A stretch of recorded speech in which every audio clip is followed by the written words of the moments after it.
a Republican Party that is not just recalcitrant, but, in the face of their crimes, unrepentant. They're taking it on as this was not bad. This is what we want. And I look back to Matt Gaetz, proud, ashamed of nothing, did nothing wrong, proud of the work they did. In fact, going to do it again. That's remarkable. But again, until the Republican voters hold them accountable, any surprise that they're going to continue to do it? Answer, no.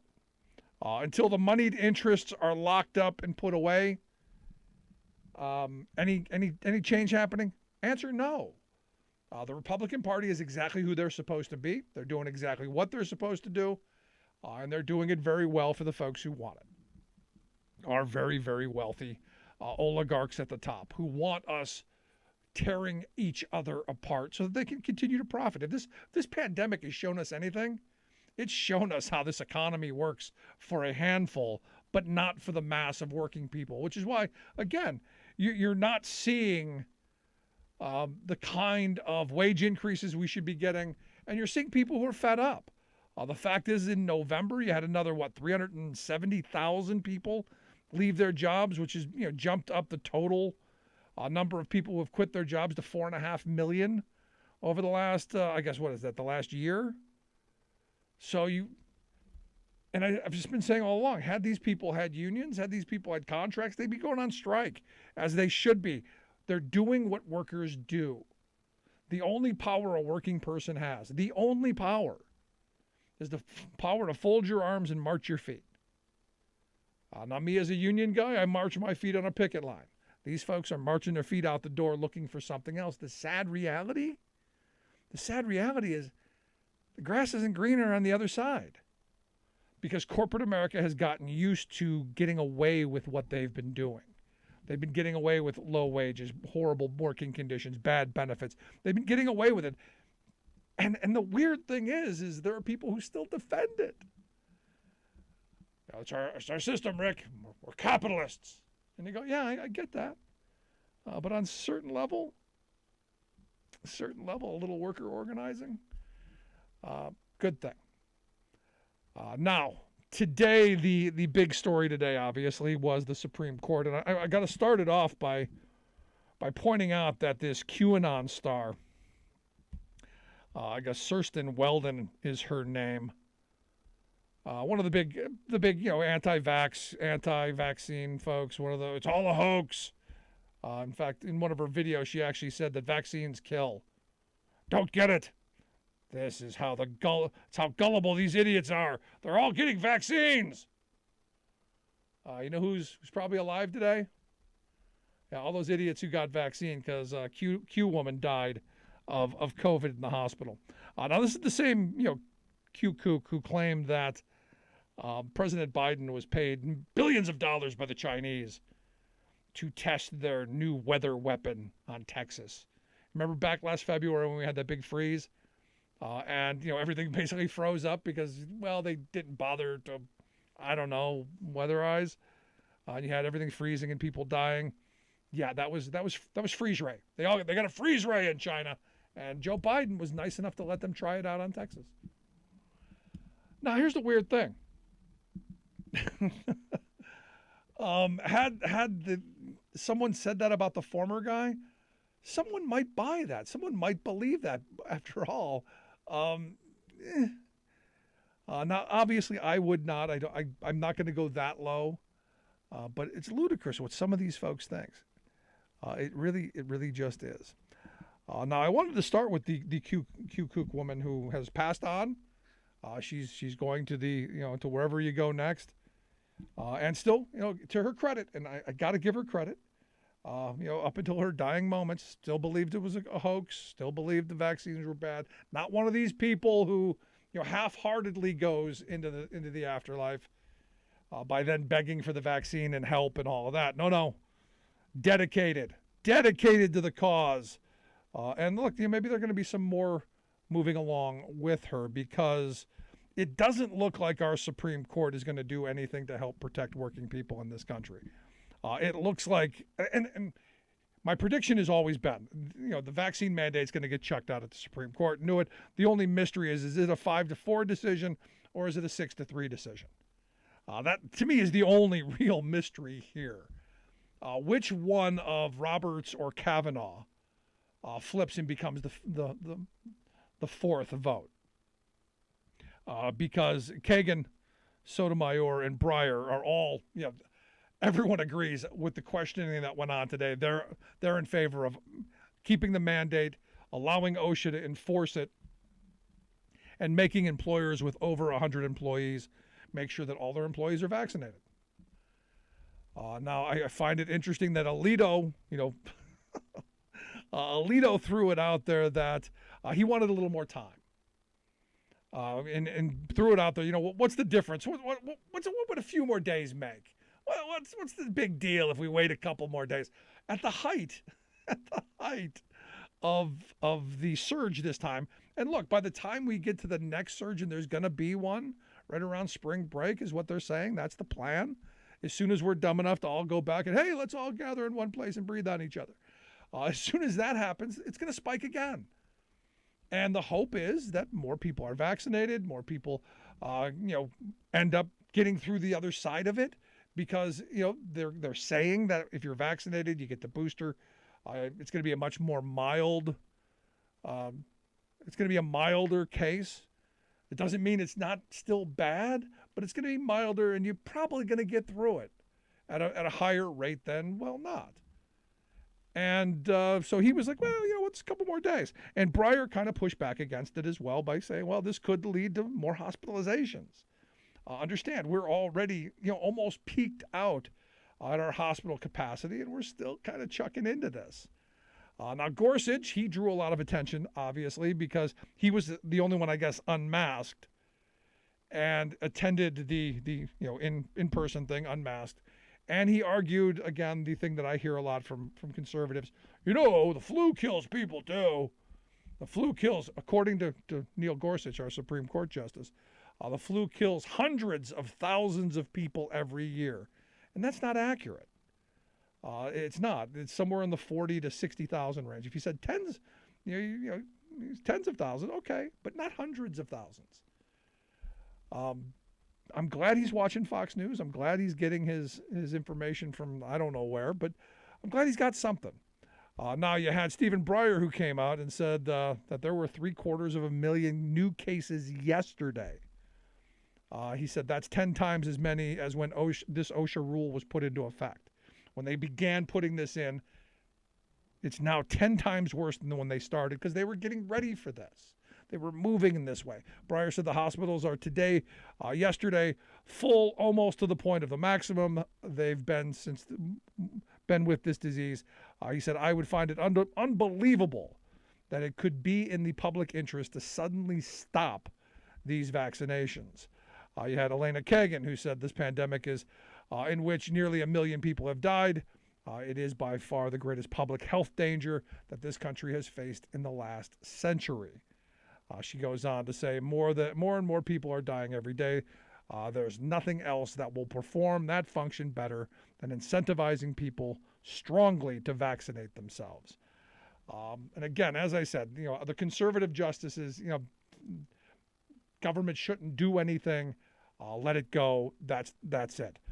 Now, again, Kagan, I did think she had what I thought was the best point of the whole day, just in my view. She said, why is a human being not like a machine if it's spewing blood-borne viruses? And, because there is a rule for blood-borne viruses. OSHA does already regulate that. And they can mandate certain actions. Why is it different? Why is it different that a machine can be regulated from spewing cancerous or noxious fumes, but a fire-breathing human can go and infect a bunch of people without recourse or without being held accountable? This idea that I have the right to infect as many people as I want. I have this right to, whatever I want. And I think Justice Hugo Black said it best. You have the right to flail your fists until they touch the tip of my nose. And this is where I've always been on this. You have the right to do whatever you want as long as your rights don't infringe on mine. And this is that central decision of what the Supreme Court has to decide. Now, do I like the fact that our court has to decide this? No. I wish we were smart enough to go, hey, we should do this. But it seems like we're not. And it seems like we're in this weird spot where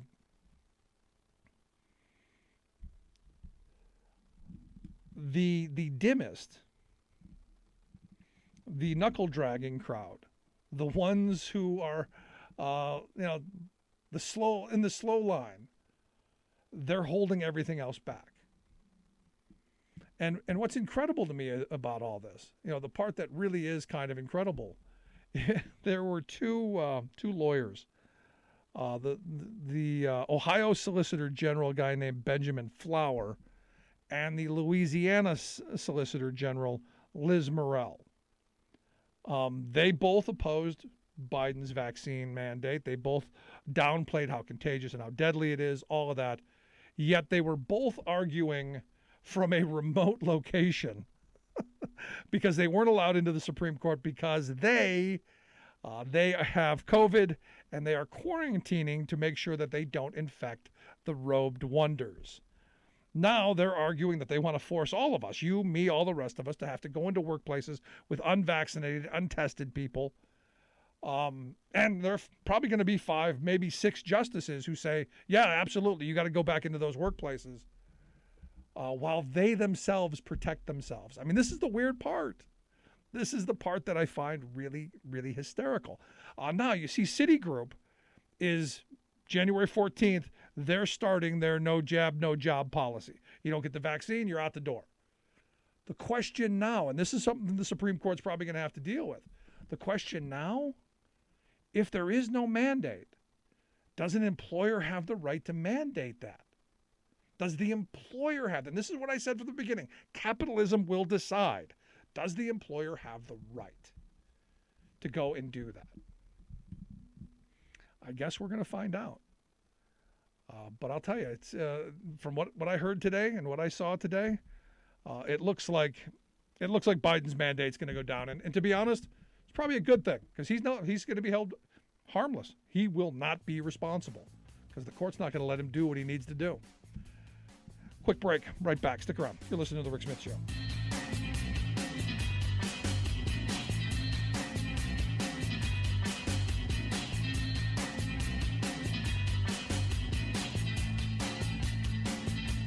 I'm Rick Smith, and this is Labor History in 2. On this day in labor history, the year was 1916. That was the day of the Youngstown Massacre. It was World War I, and the demand for steel in war production had skyrocketed. Steelworkers at Republic Steel went on strike in late December of 1915 to demand a wage hike and overtime pay. They also wanted a decrease in the work week to 48 hours and improved safety conditions. Workers at the Youngstown Sheet and Tube Company soon followed. The number of striking workers grew to well over 13,000. It was on this day that some 6,000 strikers, their wives, and children gathered at the bridge across from the gate at the Youngstown Sheet and Tube Company, intent on stopping scabs from entering the plant. Guards at the mill left company property to confront the strikers at the bridge and began attacking them with tear gas and live ammunition. The upheaval would soon spread to the business district of East Youngstown. By the time the dust settled the next morning, several blocks of businesses were destroyed. While at least 3 strikers lay dead, another 30 were seriously injured at the hands of the company-hired guns. National Guard troops were called in to quell the disturbances. A grand jury convened to determine the cause of the disorder. They ruled that over 100 companies were in violation of the state's Valentine Antitrust Act and conspired to keep wages down in the steel industry. They held the actions of the Youngstown Sheet and Tube Company primarily responsible for the death and destruction that reigned over the city. The strikers won an immediate 10% wage increase and better company housing. But the courts dismissed the grand jury's findings. It would be decades before the industry was finally able to unionize. For more information, go to laborhistoryin2.com, like us on Facebook, follow us on Twitter at laborhistoryin2. Welcome back to the Rick Smith Show. Now, here is Rick Smith.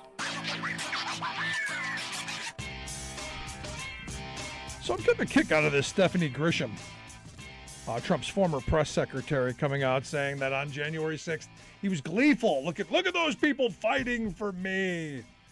And now she's saying, look, there's a band of her and her ilk coming together, potentially going to gang up and take on Trump to make sure that he does not, he doesn't get back into the White House. Now, look, I've been told by some of my Q friends, the ones that aren't dying, that Trump should be back by now. He should have been already reinstalled a couple times, and it still might happen. 2022, I'm told, he's going to be Speaker of the House or some nonsense.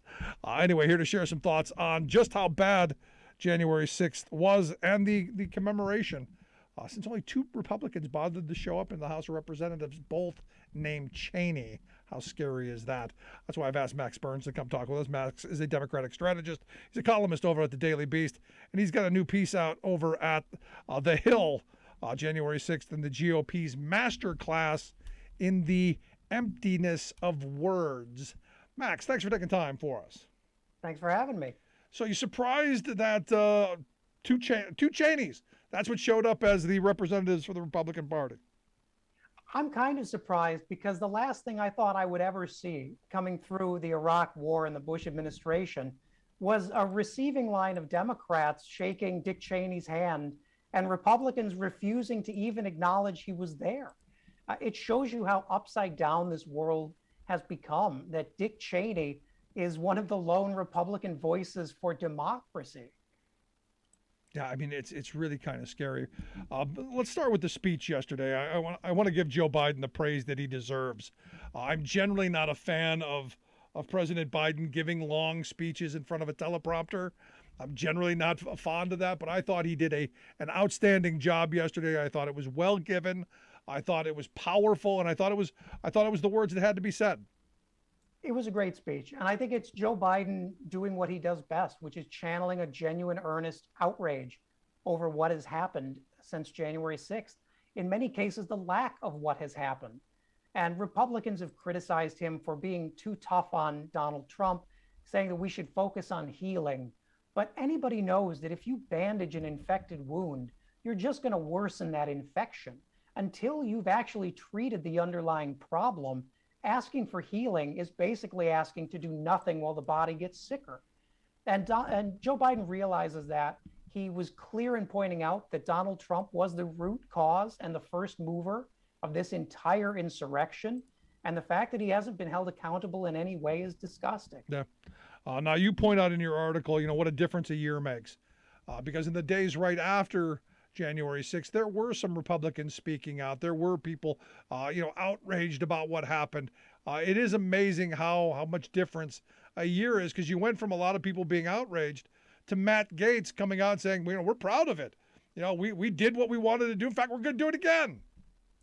Yeah, the alarming thing is Republicans aren't just failing to hide this. They're proud of it. They're using it for fundraising. They're cutting ads where they cheer on. Marjorie Taylor Greene released a fundraising email saying that people could join her on a patriotic march of the Capitol, just like her friends did on January 6th. And there's no shame in it.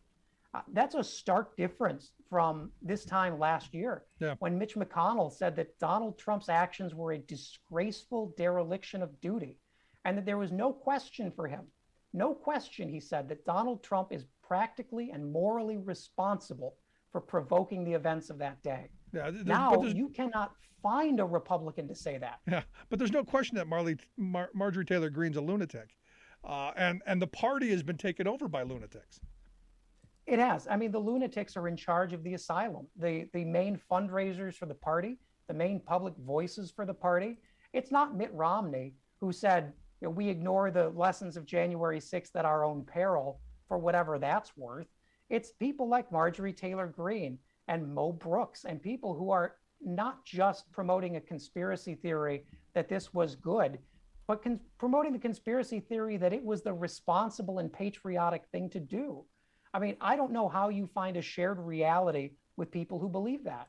No, and this I'm right there with you. I don't know how you find common ground when what I would argue one of the worst days in our country's history, at least in my lifetime, that you can't agree on what you saw with your own very eyes. The fact that, and I'm never going to get the image out of my head, the fact that treasonous Confederate flag was flying inside of our Capitol, not just in and around D.C., which it was all over the place, but actually in the hallowed halls of our Congress. I'm never getting that out of my head. Yeah, and as Joe Biden pointed out, even at the height of the Civil War, that never happened.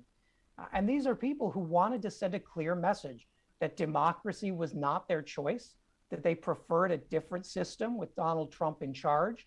And people like Josh Hawley, people like Lauren Boebert marched right along with them and are still marching today. I mean, it's to the point where if you condemn this attack as a Republican, you have to go on Fox News, as Ted Cruz did, and apologize publicly for saying that something was wrong. Yeah, what a difference a day makes, right? Yeah. I mean, Ted Cruz not having a spine doesn't surprise me at all, but I was shocked to see him actually say something true and good, and how quickly he threw that overboard when he found out that people on Twitter didn't like it. Yeah, I mean, it's quite remarkable. But then again, look, Ted Cruz is who Ted Cruz is. It's whatever which the wind blows. There's no core humanity there. There's no core ideology. It's wherever the wind blows. The second that Donald Trump made fun of his wife, I think called her ugly and said some stuff like that. The second he then turned around and started kissing his behind, I got no respect for you, none whatsoever. Yeah, exactly. I mean, these are people who want to be president of the United States. They can't even stand up to Tucker Carlson. How are they going to stand up to Iran or to Russia?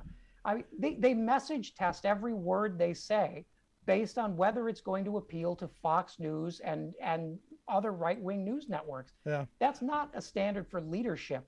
It's a standard of people who are so afraid to tell the truth that they're making themselves believe something they privately know is not true. No, and that's the incredible part. You said in the piece, what a difference a year makes. And really, there is what a difference, because all of the things that we believed about January 6th, all of the things that we believed that was that were in the run up, all of the thoughts that, everyone's saying, no, that's conspiratorial. The president would never do this. There was never any of this kind of stuff. We're now seeing actually written down in memos and in PowerPoints. The things that we believed were true then, we have actual hard evidence of now. And there's a large percentage of our citizenry who still doesn't believe it. It's in black and white. Yeah, that's absolutely right. And I would hazard to say that we have more direct, corroborating firsthand evidence in the form of emails, text messages, phone records than we had for any part of the Mueller investigation. This is cut and dried. People like Sean Hannity, who went on Fox later that week to minimize what happened, were privately messaging the White House in a panic, begging them to do something, begging anyone to pull Donald Trump away from the TV and bring him to leadership. And it is cynical and dangerous that we allow these people to operate as if they've done nothing wrong. We won't even bring them before this committee and make them testify about what they did. Yeah. And that sends a dangerous message. Yeah, I see. I'm of the mindset that Sean Hannity should have already been subpoenaed. They've asked him to come in voluntarily and cooperate. But when you've got this Stephanie Grisham saying that, he was like a shadow advisor, my first thought was, does this mean he's now going to get to claim executive privilege, like Ivanka, I guess, working in the White House? Because this is, the more you read about what's going on, that's kind of what it was. You had a talk show host on TV as a key advisor for the White House, and then this kind of this propagandizing the media structure. This is stuff that you would expect in a third world dictatorship. I mean, it is. And in the past, we've said for different presidents, for different Republicans, that they're taking their marching orders from Fox News. But in this case, it is literally true. There are messages of Sean Hannity reaching out to Chief of Staff Mark Meadows and saying, I've talked to Trump about January 6th. I'm worried. I don't like where this is going, and he's not talking to me anymore because I disagreed with him. He's talking to Tucker now. So it's an entire news network that is literally the only organization able to catch the president's ear and guide him. Even his own daughter attempted 3 times, she said, to pull him away from the TV. She couldn't do it. I mean, we were in a dangerous position on January 6th. Can you, is it possible to overstate that? I mean, I keep saying that this was one of the most egregious crimes against our government of my lifetime. That this is really serious, and I get a lot of pushback from conservatives trying to minimize, trying to deflect. Usually deflecting, well, Black Lives Matter, they destroyed stuff and a lot of stuff. Yeah, the difference is this was about the certification of our election. This was about something much bigger than just breaking a couple of windows and even defecating on the floor, which I find disgusting. But it's about much more than that. Yeah. The act itself, the insurrection itself is disgraceful. The planning, the funding, the organization that went into carrying it out the way it happened is criminal. Those individuals still have not testified before this committee. Those individuals still deny the legitimacy of the courts to compel them to do anything. These are profoundly anti-democratic individuals.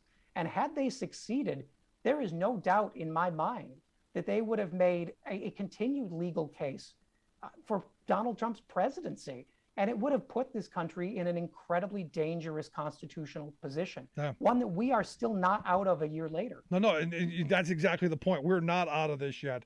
And I sadly, I fear this will continue, and every election will be contested in one weird way or another. Because look, the conservative movement has built these massive think tanks. They've filled them with the greatest minds this country has to offer, and they've charged them with thinking of every loophole and every angle to usurp democracy and overturn the rule of law to favor the wealthy and the powerful over the rest of us.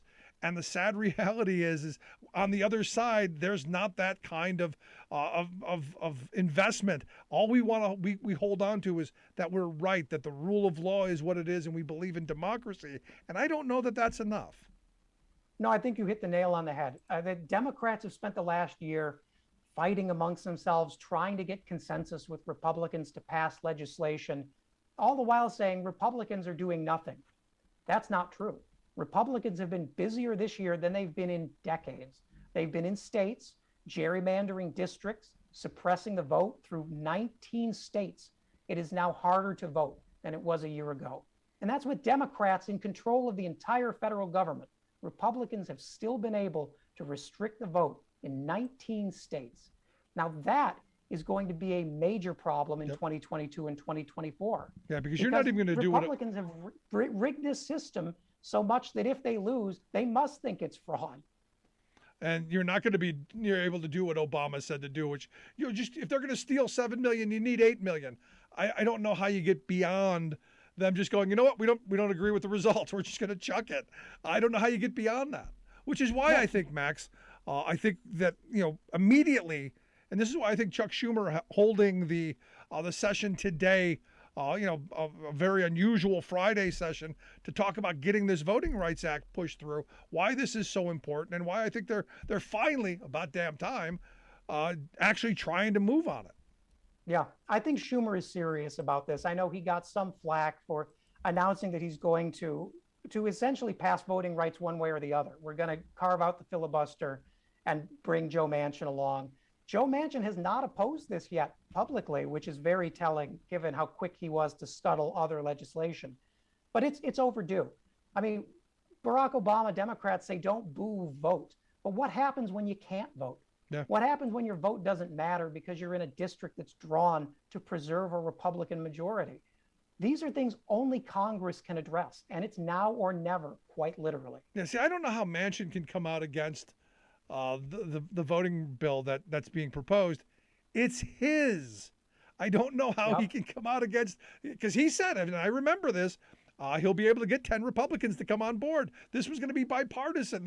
We were going to do it the right way with the Manchin bill, and they threw out a lot of what they called the liberal wish list, and they just focused on the important stuff, which, look, I'm on board with. I'm on board with Manchin's bill. Sure, we're not going to get the For the People Act. Okay, let's get this one. Let's get Manchin's bill. But you're not going to get 10 Republicans to come along with that. No matter what he's smoking or drinking, it ain't happening. Yeah, not at all. And the fact that Joe Manchin has said that he still wants to try and pursue voting rights by a bipartisan supermajority, he can't bring one Republican. He's talking about bringing 17. This is a Republican Party, you have to understand, whose existence depends on continuing to suppress the vote and continuing to gerrymander districts. In fair districts, they lose. So asking them to support voting rights is like asking them to kill their own party. Yeah. It will never happen. Democrats have to do it alone. So as a strategist, as someone who works on messaging, as I know you do, what is the message going forward for Democrats? Because there are some people that say the Democrats are all over the place. What brings this home? What hits the bullseye? On this, I think Chuck Schumer has a good start, but it's not sharp enough. We're still couching our language. Republicans are coming for your vote. If they haven't already come for your vote as a Democrat in a red state, they have already pre-filed all of the bills that did not pass last session, will be back next session to pass again. And by hook or crook, they will take the vote from Democratic areas and move it to Republican areas. It's up to us. It's up to us to call congressmen and call senators and make them understand how pressing a crisis this is, because we will not get another shot at this. No, and this is why, there's part of me that goes, as much as I want the Build Back Better push through, as much as I want to get as much as we can out of that and through reconciliation, maybe this is what has to go through reconciliation. Figure out how to make this an economic issue. We'll pay for the machines or pay for oversight or whatever, but maybe move it that way if you can. And look, it's still, you come down to Manchin and Sinema, who could be holding this up. Yep, and this all comes back to the Republicans' long game plan. This was John Roberts gutting the Voting Rights Act and coming back for a second bite to gut it even more in a second decision. This is Republicans focusing not on legislation or on appealing to voters, but on perfecting their legal mechanisms for making votes as small as possible and as concentrated with their voters as possible. Yeah. It's simple. They'll tell you it. Anyone at Heritage will write a book for you on the subject. Democrats in action is bizarre, given the volumes of telling on themselves Republicans have done. What's the 2-word bumper sticker? What's the bumper sticker here? Vote or die. There you go. Vote or die. It is that simple. Max, I appreciate the time. As always, great stuff. I hope folks will take a look at your most recent article over at The Hill, January 6th, in the GOP's Masterclass in the Emptiness of Words. We'll get links out on social media how you can check out Max Burns' piece. Max, thanks so much. Appreciate it. Thanks for having me. Good stuff as always. A quick break right back after this. Stick around. You're listening to The Rick Smith Show, where working people come to talk.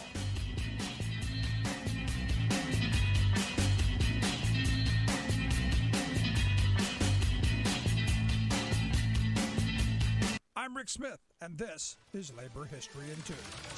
On this day in labor history, the year was 1980. That was the day that President Jimmy Carter signed into law the Chrysler Corporation Loan Guarantee Act. The act allowed the federal government to guarantee up to $1.5 billion in loans to aid the failing Chrysler Corporation. The car giant had to find private financing for the loans, but had the promise of the federal government's backing. In the late 1970s, high gasoline prices had hit the domestic automobile industry hard. Japanese and European car manufacturers were increasing their market share by producing smaller, more fuel-efficient cars. By 1979, Chrysler's annual losses had soared toward $1 billion.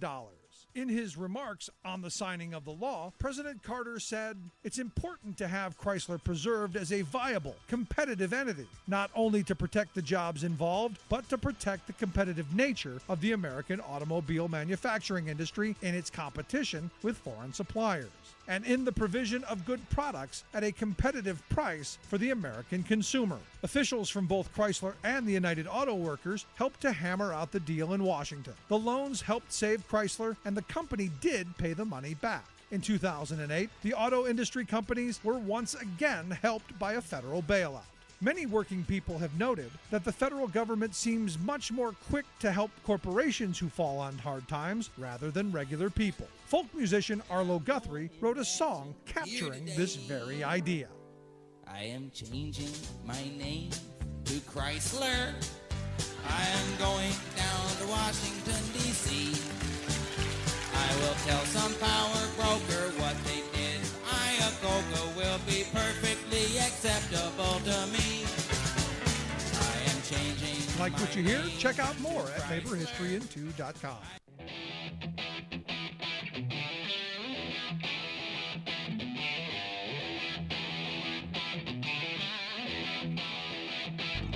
Welcome back to the Rick Smith Show. Now, here is Rick Smith.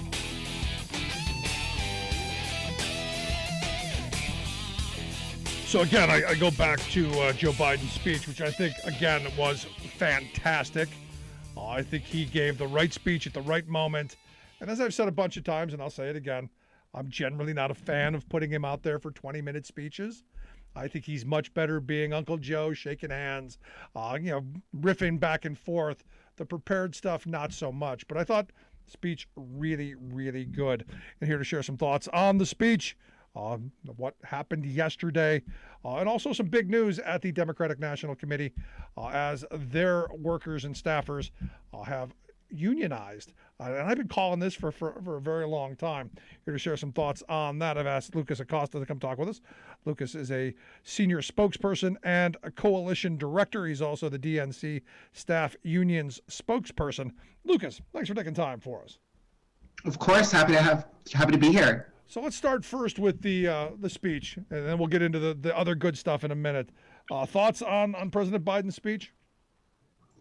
I thought he knocked it out of the park. I think this was one of his strongest speeches as president, where he really laid out what's at stake, right? Not just looking back at the atrocity that happened on January 6th, but also putting forward a path forward to rebuild our voting infrastructure to prevent something like January 6th from happening again, which I believe is absolutely critical to make sure that we have a safe, not transition of power in 2024. Joe Biden will be reelected, but should we need to, that there be a safe passing of the baton without an insurrection like we saw last year. And more importantly, the kind of certainty for the rest of the world to look at. I mean, the sad reality is the rest of the world is looking at us going, well, you were the bastion of democracy and you're failing.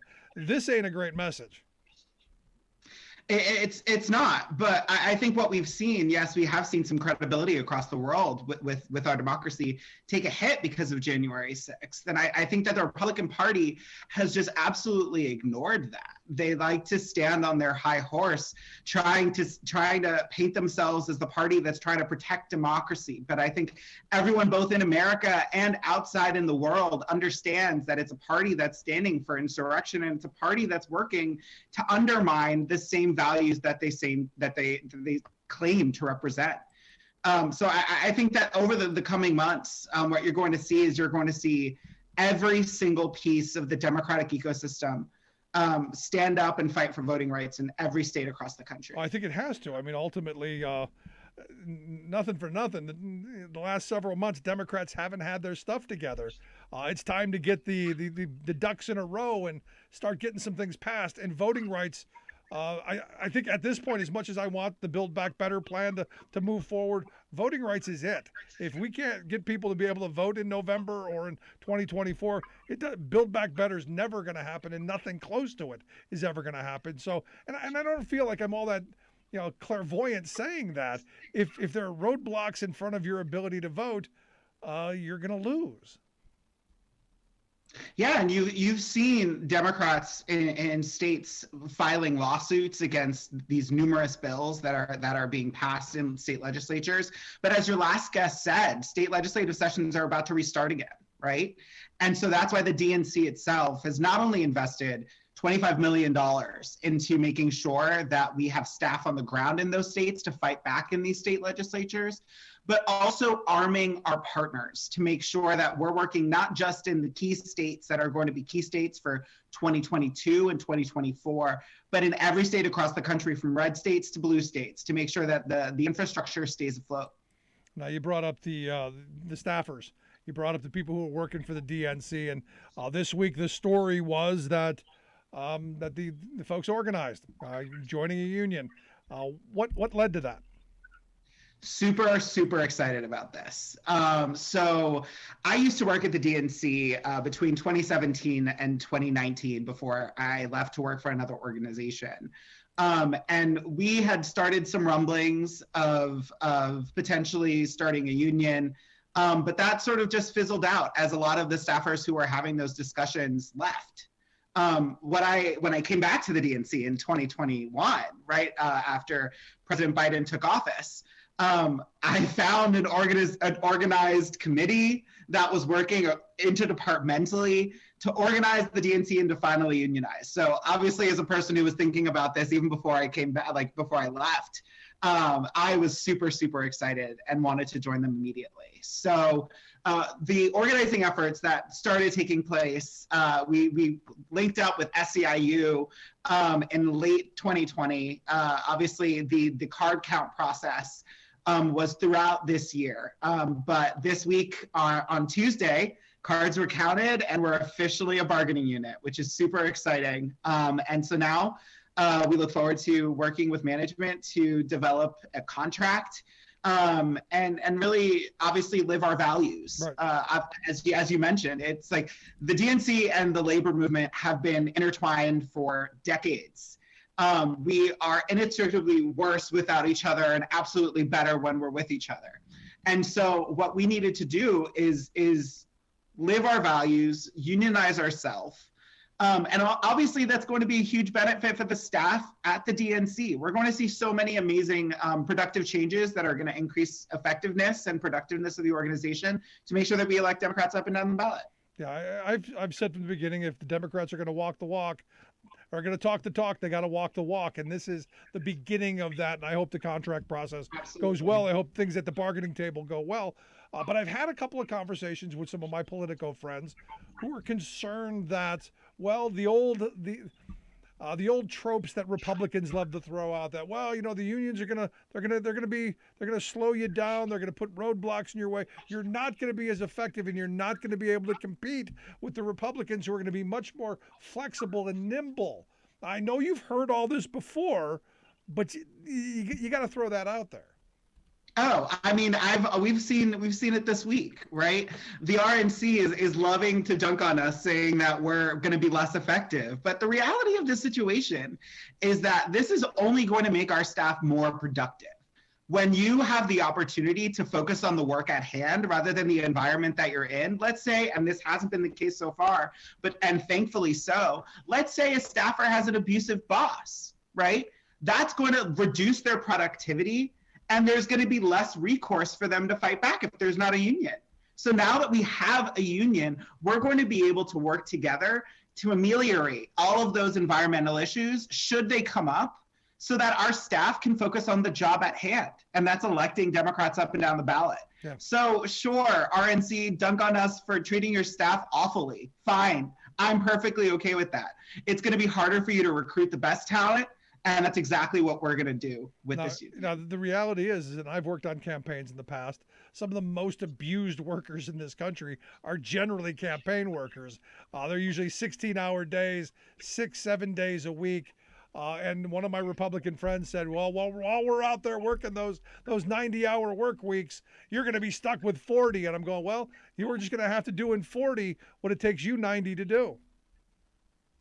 Yeah, and that actually gets into some of the stuff that we're looking for in this contract, right? We want to set an example, like not only for the DNC, but should any other party committee or should any other campaign in the future want to unionize, we want our contract to be an example, right? We want to think innovatively about things that can go into that contract to protect our staff. Like, for example, you're seeing in states across this country, like law is basically triggering if the Supreme Court overturns Roe v. Wade, that abortion rights would immediately be gone in dozens of states. And so what we want to do is, should that happen, and obviously as a party, we're going to continue to fight against that, but should that happen in some states, we want to fund so that our staff who are working in those states can be able to tap into, should they need an abortion, to be able to get money to travel to another state to get an abortion, to be able to get funding for housing while they're there. These are the realities of 2022. Right. And so we want to build a contract, and we want to build a union that gives our staff the opportunity to live in whatever state they choose and have the same rights protected by their union. You're listening to the Rick Smith Show here with Lucas Acosta. Lucas is the senior spokesperson and coalitions director at the DNC. He's also the DNC staff union spokesperson. How long do you think this is going to take to get to the contract stage? Have you had talks yet? Have you switched proposals? Where are you right now? So having talks is a little quick. So we obviously just had our card count on Tuesday. And so now we actually, as a bargaining unit, need to elect the people who are going to sit at the table to be able to have that negotiation with management. Yeah, I mean, the hope is that this goes pretty quickly. I mean, the hope is it does. And so we should have that hopefully in the coming week or in the coming weeks. And so once that election takes place, obviously we'll begin the contract negotiation. But the good thing about this unionization process is that we have people like Mary Beth Cahill, who has been a staffer in the labor movement for decades and has deep respect for the labor movement. We have an executive director in Sam Cornell who has enthusiastically endorsed and recognized the union. So the folks on the other side of the table aren't trying to make this hard. They're not trying to bust the union. They're not trying to do some of these tactics that Amazon is doing right now. We want to work in partnership to make this contract the best example that we can make for anyone in the democratic ecosystem. Yeah, but Lucas, and so we're confident. Lucas, if they did, it would be the end of them. Yeah, but it's also one thing to talk, and it's another thing to actually see it in practice, right? And look, so, it's one of the I would be the first person to tell you, hey, this process has been hard, right? I would be the first person to tell you, as the person in the bargaining unit, give me some leverage in those negotiations. But the reality of the situation is that the people on the other side of the table are making this easy. And so they're giving the space, and they're giving the opportunity for us to really make the best contract that we can in the coming months. Good. The hope is, and this is again from my perspective, I want all workers to have a right on the job. I want every worker to have a contract. Every CEO in this country has got a contract. Every worker should as well. We want to have people whose rights are protected, and it seems to me to be a good thing. So I'm excited for you. This is good stuff. I want to turn the page a little bit real quick here. The RNC, brought them up a moment ago. They're looking for a place for their convention coming up.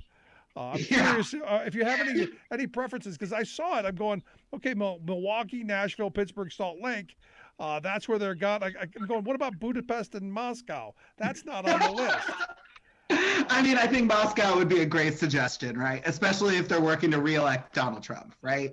So I would, of those four cities, I mean, all of them are great. We were just in Milwaukee. So if you want to follow in our footsteps, sure, you're just 4 years too late. But obviously in our convention process, we're still very early in those discussions. We've gathered letters of requests and put out requests to cities to see if they'd be interested in hosting. And so obviously you'll see some more announcements in the coming months from us. But what it seems like is the RNC is focusing too much about throwing a party than they are about actually winning elections. And so what they need to do is maybe dial back the convention planning and focus a little bit more on the organizing. Well, they're organizing all right. They're organizing on how to steal our votes, which is why I think it's important Democrats get their ducks in a row and start getting some voting rights legislation moved through. I also understand March 1st going to be a big day we need to put on our calendar. President Biden going to be giving his first State of the Union address. Are we expecting anything out of that? You guys thinking of anything on what direction we should be looking? I mean, I think it's very early in the process. Obviously, we still have some major things that are going to happen in the coming weeks surrounding voting rights and the Build Back Better agenda. And so I wouldn't want to preview anything that has been discussed about possibly being included in the speech. But what I will say is that it's obvious that President Biden will be putting forward his vision for what not only are his accomplishments over the last year, increasing jobs in America and making sure that families have the opportunity to not only work, but work with dignity and for a fair wage. And so that will obviously be a key component of his plan, but he's also going to put forward what that future looks like in our party's vision, to be able to sort of set the tone, obviously, for what's going to be a tough battle in 2022. Yeah, I'm looking forward to the speech. They've had some really major accomplishments. I think the infrastructure bill, a major accomplishment, and maybe by then we'll have some concrete examples. Yes, I use the concrete word, pun intended. Maybe we'll see some concrete examples of that being rolled out. I think the rescue plan was important, but we still need the voting rights and the Build Back Better stuff. Oh, absolutely. That would be so much better. Of course. Thank you so much. That's the hope and the thought. But Lucas, I appreciate the time. Congratulations on the union. I look forward to having you guys back and talking about how it's working. So maybe all campaigns can move in this direction on both sides of the political aisle, and we compete on the right stuff instead of who's willing to work 90 hours a week and kill themselves. Just my thought. But Lucas, I appreciate the time. Absolutely. Thank you. Bye. Good stuff. Lucas Acosta. No, seriously, I mean, at the end of this, I come back to this moment of I've worked on campaigns in the past, and they're brutal.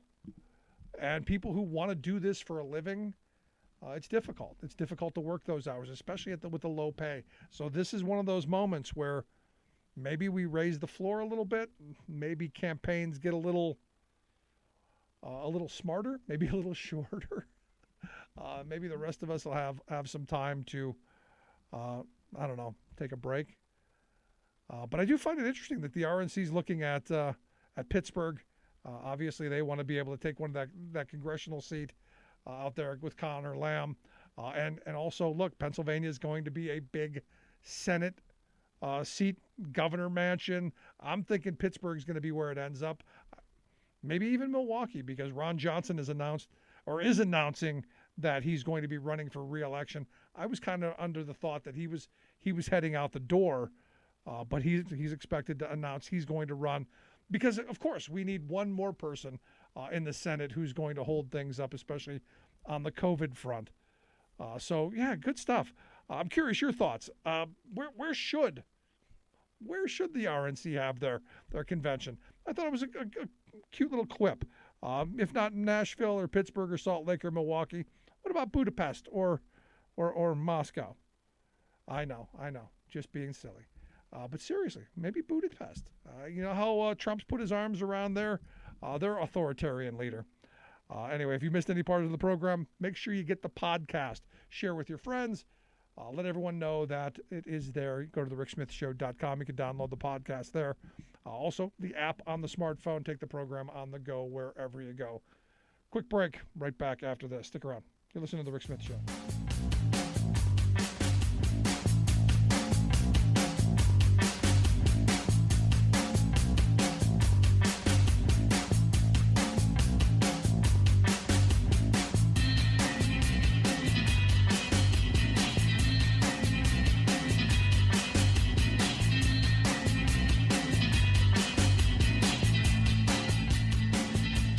I'm Rick Smith, and this is Labor History in 2. On this day in labor history, the year was 1919. Events on this day began what is known as Semana Tragica, or Tragic Week in Argentina. Labor unrest had been mounting in Buenos Aires. On this day, police killed 4 workers who were striking for better wages, hours, and conditions at the British-owned Vesna Ironworks plant. The workers were demanding an 8-hour workday. The following day, workers on the waterfront declared a strike. Ships came to a halt. The following day, a funeral march for the killed ironworkers turned violent. Angry marchers burned a car and attacked a tram station. The police fired on the procession, wounding and killing some of the demonstrators. Anarchists and workers took to the streets, and within 2 days, tens of thousands of workers had joined the general strike. Newspapers, hotels, bars, and even telephone lines ceased operating. Railroad workers called for a sympathy strike. The Argentinian Federal Police, the Argentinian Army, the Argentinian Marine Corps, and the Argentinian Navy cracked down brutally on the strikers, targeting anarchists and labor leaders. The anti-Semitic Argentine Patriotic League blamed the unrest on Jewish-Russian Bolsheviks. They conducted a violent pogrom in the Jewish neighborhood of Once. Jewish residents were dragged out of their homes, beaten, and in some cases shot. By the end of the bloody week, the police and military had killed at least 100 protesters, with some estimates as high as 700. Thousands of workers were beaten, thousands of workers were wounded, and more than 55,000 were imprisoned. Labor History in 2 brought to you by the Illinois Labor History Society and The Rick Smith Show. For more information, go to laborhistoryin2.com, like us on Facebook, and follow us on the Twitters at Labor History in 2.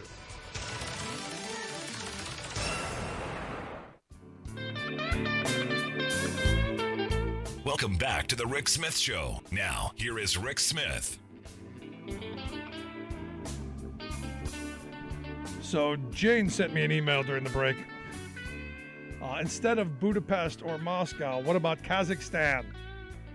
And she linked an article to the president of Kazakhstan saying that they're giving the shoot-to-kill order against any protesters there. Boy, wouldn't the former guy have liked to have given that one? Just, if you remember some of the rhetoric, he wanted to. He wanted to. I'd love to hear your thoughts. 1-866-416-RICK, 1-866-416-7425. If you got a thought, question, comment, something on your mind, we'll jump right into that. I'm looking at the COVID tests that were supposed to be coming out, and I'm still waiting for them. I thought Jen Psaki made a huge mistake the one day when she said that, what are we going to do, send one to everybody's home? The answer, yeah. I thought that was the idea from a long time ago. And what we're finding out is it's almost impossible to get one of these at-home tests. And today my daughter was asking for a business story, for her to write a paper on. So I came across this story about Walmart and Kroger raising the prices of the at-home tests. Evidently, they cost, I guess, $14. That's the actual cost of them. And I guess for a couple of months, they had made an agreement with the administration to keep that so that they could just pass them along. Evidently, this week, Walmart's price went up to almost $20 and Kroger's went to almost $24. Got to make profit, man. Got to put the money in the pocket. And this is why, again, I keep coming back to the worst distribution center possible. The worst way to do this, in my view, is through these private companies, is through these folks who their profit motive is what matters. And there's no shame in this. There's no accountability in this. There's no fear in this. The fact that we're at the height of the virus now, and no one can get a test. That's insane to me. But here again, we're in this world where, these folks, no shame. Now, I remember I had a COVID scare not too long ago. Wasn't feeling well, upper respiratory infection, doing that kind of stuff. And I looked everywhere I could. Every drugstore, hospitals, health centers, everywhere you could go to find a rapid test, because I wanted it that day. I want to know today, am I is there a problem? Should I be staying away from everybody? Should I be quarantining, barricading myself away from the family, not to get them sick? And ultimately couldn't find one for love or money. There was nothing. And even when they're gouging, even when they're doing the gouging, still couldn't find them. Still couldn't find them anywhere. And so I went and I went to the hospital and I actually got a test. And wow, that was something. And it took a couple of days. I got the results back. Fortunately, negative. Very happy about that. But it was this whole process. And it shouldn't be this difficult. And I look at the photos that I saw from Orlando, where cars were backed up for like 3 miles to go and get one of these tests. And you go, again, it shouldn't be this hard. And I like Joe Biden, like him a lot. Think he's doing a good job. This is something that should have been addressed months ago. This is the kind of infrastructure that should have been being built months ago. Rapid test sites should have been built months ago. Distribution networks should have been done months ago. If the Walmarts and the drugstores and the grocery chains aren't going to just hand them out as we should be doing, then they shouldn't be dealing with it. They should not be making a dime off of those products. I'm sorry, you just shouldn't be. As a matter of the public good, as a matter of the commons, this should be what was handed out. And look, yeah, we should be mailing them to every home. We should have a resource at a local hospital where you go, hey, you need one? Bang, here you go. We'll leave it on the doorstep. We'll leave it out in the driveway. Come get it. But here we are. What, 750,000 cases yesterday? Is that what they were saying? And again, these aren't even the ones that we're seeing in people at home. Because I'll tell you, I actually know someone who has tested positive, and hey, I got to go to work. I got to support the family. We've done nothing to repair that. There's a lot of work to be done. And if there is criticism for President Biden, it is on the fact that we didn't build this infrastructure, that we did rely too much on people getting the vaccine. In a perfect world, seriously, in a perfect world, everyone getting vaccinated was the answer. Everyone wearing a mask, socially distancing, and washing their hands and being conscious of each other. That's the answer. That's the common sense answer. Problem is, well, common sense, not so common. Too many people out there, it's a hoax, hooray for me, and the heck with everyone else. I should do whatever I want to do, and, wherever with you. And that's a problem. So there should have been plan B, which is to set up testing sites, to set up ways to get better care, building, more hospitals to hold people, who are sick with COVID. And I know, and one of the problems here is we don't have enough healthcare professionals. And part of the discussion today in the Supreme Court was, can you mandate the vaccine for healthcare people? And I seem to think the Supreme Court may actually hold that up. They may actually allow that to go into place. And then how many healthcare workers are you going to lose because of that? I don't think as many as most people think, because we haven't seen the mass exodus that everyone was claiming. Now, the mandate hasn't gone into place, but there have been some places that have done it. And there's a handful of people who leave, but that's okay. They were probably ready to go anyway. And probably everybody's happy to see them go. But we need the infrastructure. We need that being built out. We need that testing capacity. That would be my knock. Now, here's the thing. I think the Supreme Court is going to do Joe Biden a huge favor. I think when they chuck the mandate, and I do believe that they will, this is the answer. You go, look, we tried what we could do. We tried to get everyone vaccinated. We tried to make things accessible. We tried to mandate that people in the workplace get vaccinated. They turned our hand away. We didn't start it. We inherited a horrible situation.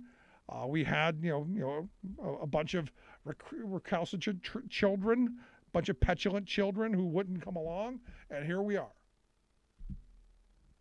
That is their argument, and they are not wrong. Will it matter come election time? Will the average voter go, well, things are bad. We hit 1 million, because what are we at? Somewhere near 850,000 dead. Come election time, if things get bad enough, maybe you get closer to 1 million. Now remember, Justice Gorsuch, Hundreds of thousands of people die of the flu every year. Reality, it's about 40 to 60,000. In order to get to this 800, and I think it's like 840,000 right now. In order to get to this, how many years are we talking? Now, the White House is planning, I guess, to ship out some 500 million of these free tests, which I got to tell you, that's a little over one per person in the country. You're going to need to ramp that up, especially in high-density areas. And this is where manufacturing comes into this, the fact that we don't have the manufacturing capacity to churn this stuff out. And here's my other problem with these rapid ones. They're not as accurate. I've known people who, when they were available, have taken 2 or 3 of them. And each time, different result. One positive, one negative, next one positive. Problem. But here we go. Also today, as I pointed out, that a rare moment in the Senate, Chuck Schumer held a Friday session and pleaded to pass the voting rights legislation. And I love the fact that he said that he described the Senate as a deep freeze for legislation. I've often said it's the place where progress goes to die. I like deep freeze too. And this has always been my problem here. They don't seem to move things at a pace, well, that would get anything done. Because ultimately, we're the most deliberative body in the world. That means nothing gets done. And in a moment like now, where we need things to happen. The economy's doing okay right now. I hear rumblings of another stimulus, especially if this Omicron gets worse. I don't think that's going to happen, but I'm hearing rumblings of it. I'm hearing that they're trying to move some more on getting that child tax money put back out. Again, you got Joe Manchin, the fly in the ointment, just like the fly in the ointment over the voting rights. There are stories all over the place. Manchin's open to the idea of changing the filibuster. He's not. Ultimately, this is the problem with having only 50 Democrats in the Senate. You're not going to get anything done.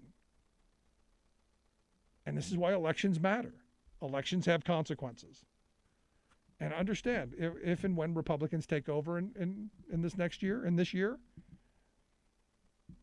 all of this dies. All of it stops. And then for the next 2 years, there is nothing getting done. There's nothing getting done. If the Republicans hold the House and the Senate, maybe an impeachment, maybe we'll have some of that fun. Because as Ted Cruz set out, they're gonna impeach him for no reason, but they will just because the Democrats had the audacity to impeach Donald Trump, not once but twice, and I would argue both of those times were for cause. The quid pro quo there with Zelensky and the Ukraine, and January 6th was a big deal. It was a BFD. It was a big freaking deal.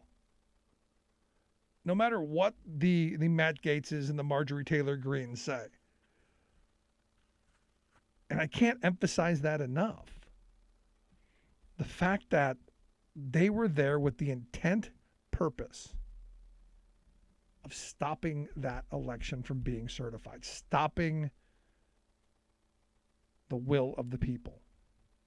I've had a bunch of people email me and say, no, they just wanted to be more deliberative. They just wanted to take a moment and make sure.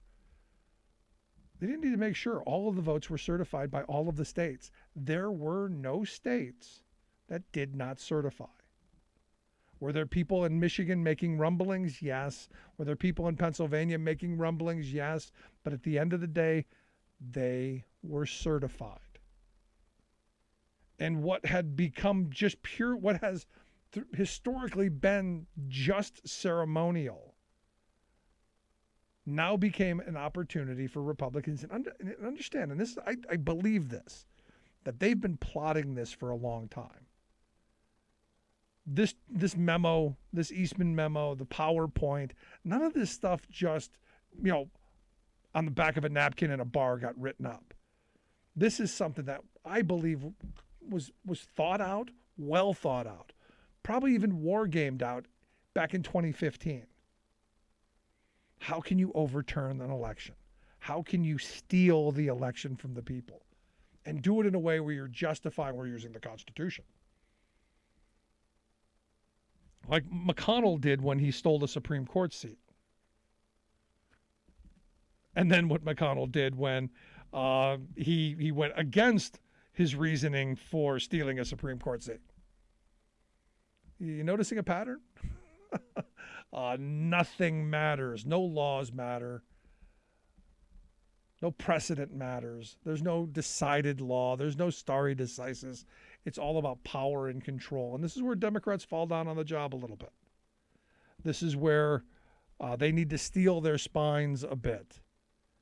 They need to ball up the digits and get in there and throw a punch every now and again. Because the other side, they don't care.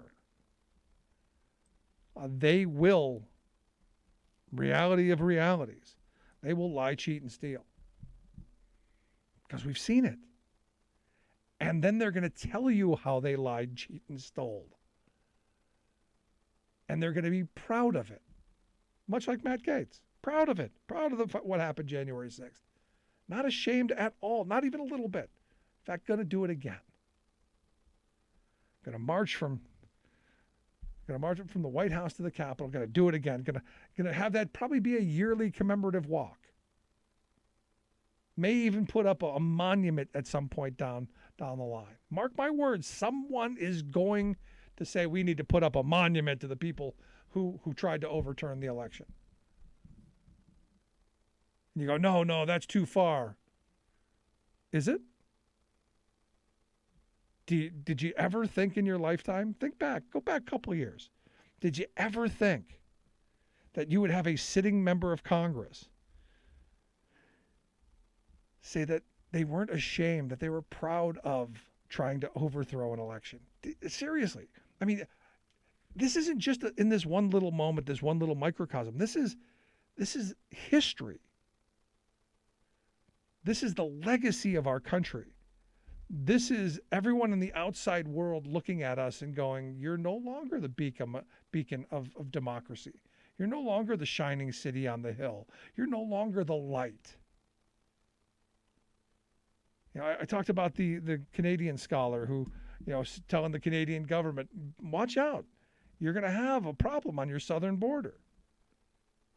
You're going to have an authoritarian government to the south of you. What are you going to do? How are you going to react to basically a dictatorship, a fascist nation to your south? And look, if I'm a Canadian, I'm asking the same questions. If I'm one of our trading partners, I'm asking the same questions. We got a lot of work to do. And ultimately, it comes back down to, who gets to write the vote and who doesn't, which is why I think Schumer getting that voting rights bill pushed through is incredibly important. Going to take a quick break. When we come back and talk with our good friend Rich Ojeda. You may remember there were a number of military leaders recently who wrote a piece worried that violence could be coming, that another coup could happen, and that the military could be part of it. Quick break. Right back after this with Rich Ojeda.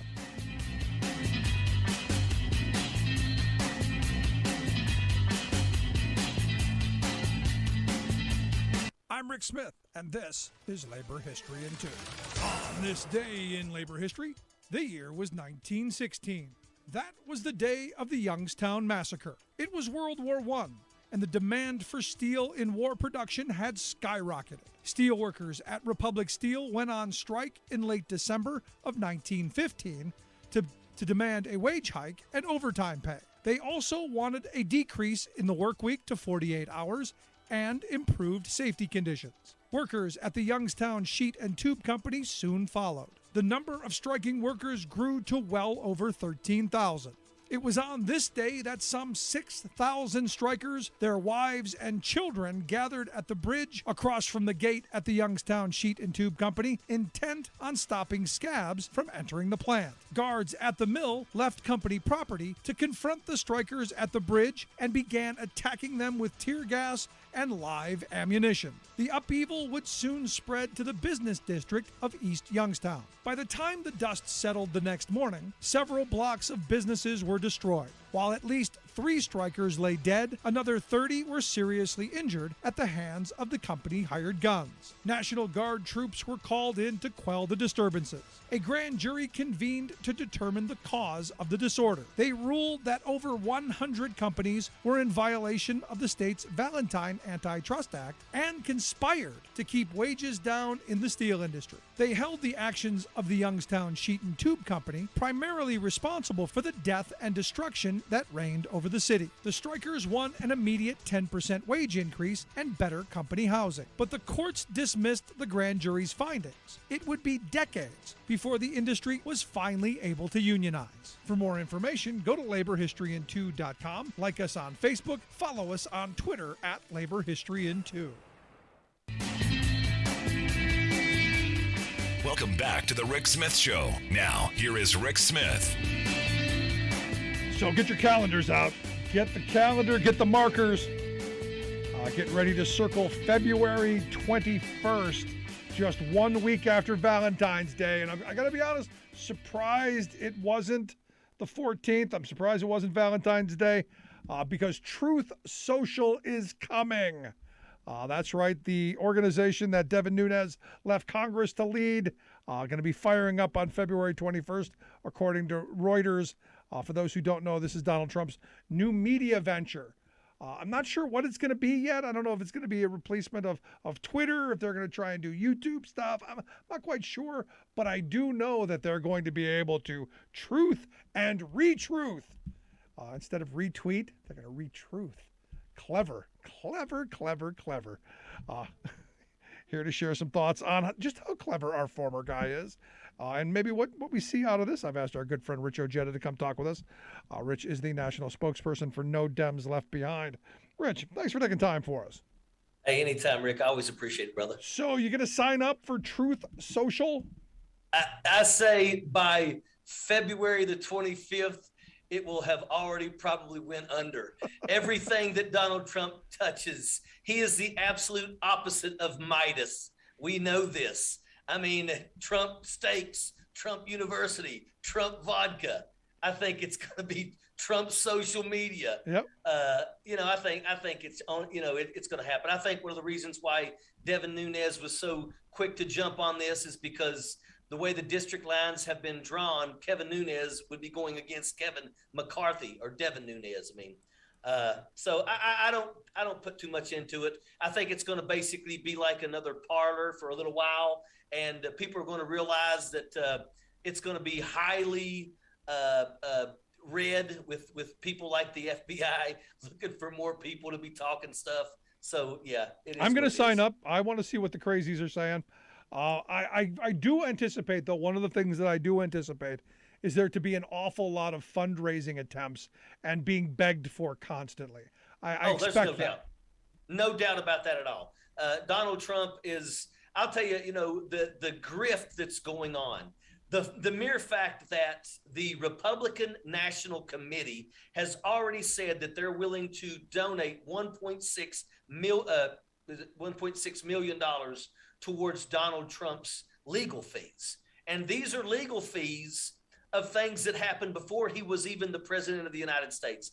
I think that anybody that is a Republican that is asked to donate money for that right there just shows these people are the champion of grift, and that's all they know how to do is cheat their people. Yeah. Last night we were talking with my good friend Sarah Burris, the reporter over at Raw Story, and we came up with an idea that we want to start Cheeto Coin. We want to do our own NFT of Cheeto Coin. And have maybe put a likeness, not absolute, but like a caricature of the former guy on there, and see what we could get out of that. Yes, I want to invest in that because you know that everybody out there that's a Trump supporter is going to buy it up as soon as possible. So yeah, let me know when you guys do that. I'll throw a couple bucks your way. We need look. Somebody's getting rich off these non-fungible tokens. Might as well while it's there. Cheeto coin. I love that. Yeah, let's do it. But the main reason I got you on is I wanted to first get your thoughts on what happened on January 6th. Maybe a little thought on President Biden's speech. But, as a military guy and looking at what happened just over a year ago, wanted to get your thoughts. Well, I tell you, I remember standing in the living room of my parents' house, and I was literally screaming at what I was watching on the television when these people were absolutely just beating these Capitol Police officers and the things that was going on. Here we are a year later. And I'm hoping that we're going to see a lot of accountability in 2022. It breaks my heart that we still haven't seen Donald Trump be held accountable yet. I think that we are going to see him get held accountable. But it's just the mere fact that he actually had planned to speak on January the 6th and try to talk about the people that are currently imprisoned waiting trials when not one time did he ever even insinuate that he was going to try to do anything like pardon those people. He pardoned Roger Stone, he pardoned Paul Manafort, he pardoned Steve Bannon, but he didn't try to pardon those people. And that's because Donald Trump doesn't look at those people as anything more than just tools for his game, and that's it. So I'm hoping that we're going to see a lot of accountability. Stephanie Grisham, who is very, very close to the inner circle, she has now basically come out. She's going to be willing to speak in front of Congress. And I think that, we're going to start to really get a lot of details that I'm hoping is going to start turning a lot of these Trump supporters into, the final realization that they were all played. Yeah, no, I think there has to be something. We can't continue to push this stuff under the rug. We can't continue to go, let sleeping dogs lie. I think at some point there has to be some bit of accountability and to push back on the message that we're hearing from Republicans of, it's just been a couple of people who broke windows and defecated on the floor. Yeah, but here's the problem. Donald Trump has already started he did a failed coup. Donald Trump absolutely used his hate speech to fire people up to attack our Capitol. And I'm sitting here thinking to myself, why is he even allowed to go on this next venture with, truth, whatever the hell they want to call it? I mean, he should be completely taken off of everything. His voice should not even be allowed to be spoken. And yet he's going to do another thing where he's going to grift off of the people, and he's going to continue spewing more lies. Yeah. I mean, I don't understand why our country is even allowing this jackaloon to continue down this path. I personally wanted him to keep his press release, his press date on January 6th, because I wanted that side by side of him losing his mind and rambling on about how he's cheated and how, the election was stolen, while the Democrats and, everyone else is having a candlelight vigil over the people who died on January 6th. I think that would have been a good juxtaposition right there of which side and I guess one of those which side you're on moments. And Donald Trump has even been caught saying that the only person who died was Ashley Babbitt. That's not true. There was a young lady that was trampled to death. There was another guy that died of a heart attack. The following day, Brian Sicknick passed away, the police officer. But the mere fact that Donald Trump didn't even realize that other people died on that day. It's like he doesn't pay attention. He's got the attention span of a goldfish. Now, let me ask you this. One of the stories that came out a couple of days ago that I thought you were the guy to talk to about it. A letter was written by three retired Army generals. Major General Paul Eaton, Major General Antonio Tagaba, and Brigadier General Stephen Anderson. Their warnings, violence could be coming. They highlighted that 1 in 10 of the people charged at the Capitol riot had a service record, and they warned that these rogue units, all of these white supremacist groups, all of this, pledged their loyalty to the loser for 2024. Are you concerned that they're right? I'm not. I'm really not. A lot of these people that got out of the military and fell for this garbage, because yeah, they're right. There were 1 out of 10 people did have a military record, and those are people who probably never really got to the level in the military where you really understood what real leadership was. I mean, I don't really give too much about that guy that made it to the ripe old rank of E3 before he got out of the military. But I will tell you that I believe that our military is solid. I believe that the people that are in the military are solid. I believe our leadership is absolutely the best leadership on the face of this earth. So I do understand where they're coming from. And I think a part of that has to do with the fact that it's like what we were talking about with Donald Trump being able to start his own media company. That's the kind of stuff that's going to continue taking us in this direction. We need to completely shut his ability to be able to spew his lies and to convince more people to fight for him. If Donald Trump thinks that tomorrow somebody's going to put handcuffs on him, it wouldn't bother him at all to have every single person that supports him to show up and fight to the death to keep him from getting handcuffs put on. And he won't even look at their families and say, sorry for your loss. Right. It's all about Donald Trump. And I think that one of the things that the generals were probably looking at was that if he continues with the ability to spew his lies, he is going to pick up a lot of these people out there that may be lost, that may be easy, that may be gullible. But I will tell you that for the people that are serving in our military today, I'm not worried about them. I believe that they are solid. The one line that grabbed my attention, and I know generals don't usually go to the side of hyperbole. They're usually measured in their words. But when you get 3 career generals saying we're chilled to our bones at the thought of a coup attempt succeeding next time, I am too. Well, and another thing, it's like your Michael Flynn's. I would have never in my life thought that there would be a 3-star general literally participating in treason in this country. And I got it. Donald Trump pardoned him.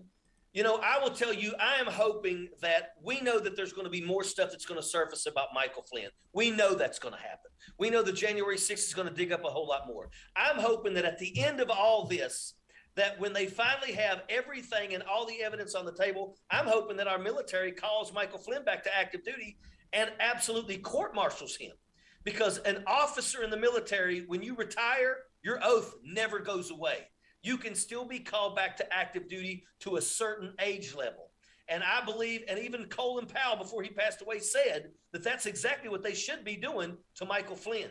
There needs to be an example set of Michael Flynn. But yeah, every once in a while, you're going to find that bad apple that happened to climb up the ladder, like Michael Flynn. Yeah. But I think that he is an anomaly. I really believe that most people that are in the military are solid. No, I look at Flynn and I wonder the same thing. Why haven't they dealt with him? So the question then becomes: is there a movement to do that, or is this one of those things we just want to forget? We want to close our eyes and forget what happened during those 4 years? Because look, I've got friends who keep going. Can't you just get over the 4 years that he was in office? Just it's in the past. It's over. It's done with. Let's just move forward. No. I will tell you that I believe right now that what they are doing is they're waiting for all of the evidence, all of the investigation and stuff like that. When all that stuff is done, then I believe that they're going to do something about this. I really, really believe that that's going to happen. I mean, if Colin Powell mentions it, you can't tell me that Colin Powell did not have close relationships with lots of people that are still in the military. And I can guarantee you that topic of conversation has been spoken quite often. So I am hoping that once everything is done, once, the January 6th commission doesn't have the ability to actually sentence anybody, but the information that they get, they're going to hand over to the Department of Justice. And then we're going to see things happen. But the same thing goes with Michael Flynn. The information that they get to him, they can turn and hand that over to the Inspector General of the United States military, and they can go down that route and deal with him quickly. Yeah, but they've got 474 pages worth of documents that a guy, what was his name? What was that guy's name? Robert, Mueller, Robert Mueller. There was 474 pages of documents right there in that report that he got together that everyone thought was going to be Trump's undoing. How come we haven't moved on that yet? Yeah, I agree with you wholeheartedly. But once again, though, I think it also comes down to the fact that we didn't expect to have a coup on January the 6th. I mean, right now, I think that Merrick Garland, and I'm glad that he finally come out and spoke. You know, I don't really care too much about these people that are getting slaps on the wrist because all they did was go through the Capitol. I think he needs to stop wasting time on those people. I could care less about those people. The people that fought the police officers, that's a different story. But I want to see something happen. And I believe that right now they're focused on all this stuff going on that took place on January 6th. I don't know if Merrick Garland has a plan to go back and look at the Mueller report. But once again, I mean, he did say when he was, talking to Congress that, did Donald Trump commit something that could make him, go to jail? Yes. He said it plain and simple. So we just have to hope that something happens. Yeah, no, there's enough out there to start bringing people up. But, we keep hearing folks go, well, I want to know what happened on January 6th. I want to know what happened on January 5th. I want to know what happened on the 4th. I want to know what happened on the 3rd. I want to know all of the lead up to what got there. I want to know who wrote the, where did that memo originate? Let me tell you. Let me tell you this. I will tell you that this whole situation with those people that gathered around the tables where Paul Gosar told them, don't worry about it, you'll get pardons. And we're talking about the Proud Boys. We're talking about the Oath Keepers. Let me tell you, they knew that they were going to get a whole bunch of people to come to Washington, D.C. And they knew that Donald Trump was going to tell them, we're going to march on the Capitol. And the average citizen right now looks into the camera and says, we just got caught up in the moment. We were walking towards the Capitol because that's what Donald Trump told us to do. And then all of a sudden, violence was breaking out, and we just happened to get involved with it. Let me tell you something. The planning of that event probably took place a few days before that in a room, and the Oath Keepers and the Proud Boys were a part of that. Right. And they knew what we're going to do is we're going to mix into the crowds, and we're going to go towards the Capitol, and we are going to start violence, and the people are going to follow suit. That's what they did. That's exactly what they did. This was a conspiracy, and we already know that they had this conversation. We already know that a Proud Boy has already basically said he's given all the names. These people right now are fighting to get those 1 and 2 spots that always get the deals while everybody else goes down. So right now, we're watching people that are actually working for the deals. Stephanie Grisham, a very, very close friend, Melania's best friend, who was the press secretary after Sarah Huckabee Sanders. Guess what? She is the best friend of Melania. She's already said, I'm willing to speak to the January 6th commission. And she's already telling everybody that Donald Trump was laughing and smiling the entire time he watched that melee on January 6th. So let me tell you, these people are going for the deals now. Yeah, he was gleeful was her word. He was gleeful at how those people were fighting for him. So do you have faith that Garland's going to get the big fish? Because the fear has always been that we're going to go after the people who just broke the windows and did the dumb stuff, that we're never going to go after the other ones. Yeah, well, he actually said that. He said when he gave his speech that they are absolutely going after the planners. There we go. That's what I wanted to hear. And that's what I want to hear, and that's what I want to see. I want to see these people that gave the tours. And oh, by the way, one of the Capitol Police officer chiefs is saying that he's got receipts and he's ready to talk to the January 6th Commission. What do you think those receipts are? Yep. Those receipts are the videos of those tours. And I'll tell you, when you see Lauren Boebert walking and then stop and point at AOC's office, and then she walks and she points at the person, they got him. Got him. Rich, appreciate the time, man. Great stuff. Anytime, my brother. Thanks, man. Our good friend, Rich Ojeda. Quick break. Right back.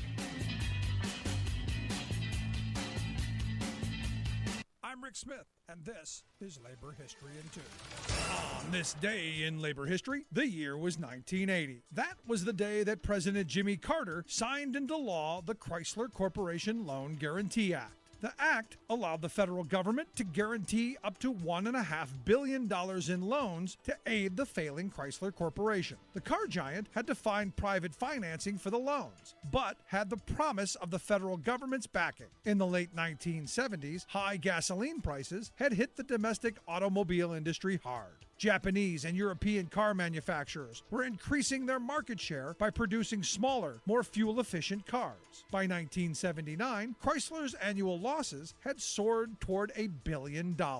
In his remarks on the signing of the law, President Carter said, "It's important to have Chrysler preserved as a viable, competitive entity, not only to protect the jobs involved, but to protect the competitive nature of the American automobile manufacturing industry in its competition with foreign suppliers, and in the provision of good products at a competitive price for the American consumer." Officials from both Chrysler and the United Auto Workers helped to hammer out the deal in Washington. The loans helped save Chrysler, and the company did pay the money back. In 2008, the auto industry companies were once again helped by a federal bailout. Many working people have noted that the federal government seems much more quick to help corporations who fall on hard times rather than regular people. Folk musician Arlo Guthrie wrote a song capturing this very idea. I am changing my name to Chrysler. I am going down to Washington, D.C. I will tell some power broker what they did. Acosta will be perfectly acceptable to me. I am changing. Like what you hear? Check out more at paperhistoryin2.com.